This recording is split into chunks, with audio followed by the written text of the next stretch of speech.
मी काही एवढा खाण्याचा शौकीन नाही आहे, पण खाणारी माणसं सोबत असते की मी पण सुट्टी देत नाही. वेल, आज आम्ही आलो आहे दी फेमस रत्ना रेस्टॉरंटला, जे की फेमस आहे त्याच्या ॲम्बियन्समुळे, त्याच्या हॉस्पिटॅलिटीमुळे आणि ऑब्व्हियसली फूडमुळे. तर स्टार्ट केलं आम्ही टोमॅटो सूपपासून, जे की टोमॅटो सूप तुम्ही कुठं पण घ्या, तो सारखाच लागतो आणि इथं पण तो सारखाच लागत होता.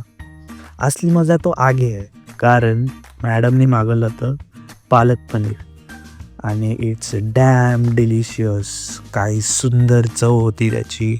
खूप मजा आली, खूप खायला खूप मजा आली ते.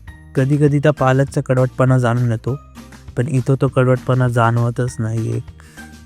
खूप छान लागत होती भाजी, खूप सुंदर बनलेली होती. आणि अगेन बिल आलं, एवढं आमचं बिल आलं आणि परत तिने झोपायचं नाटक केलं बिल आल्यानंतर आणि शेवटी माझ्याकडेच पैसे मागितले आणि ते मलाच बिल भरावं लागेल, कारण की माझा जन्मच त्यासाठी झालेला आहे.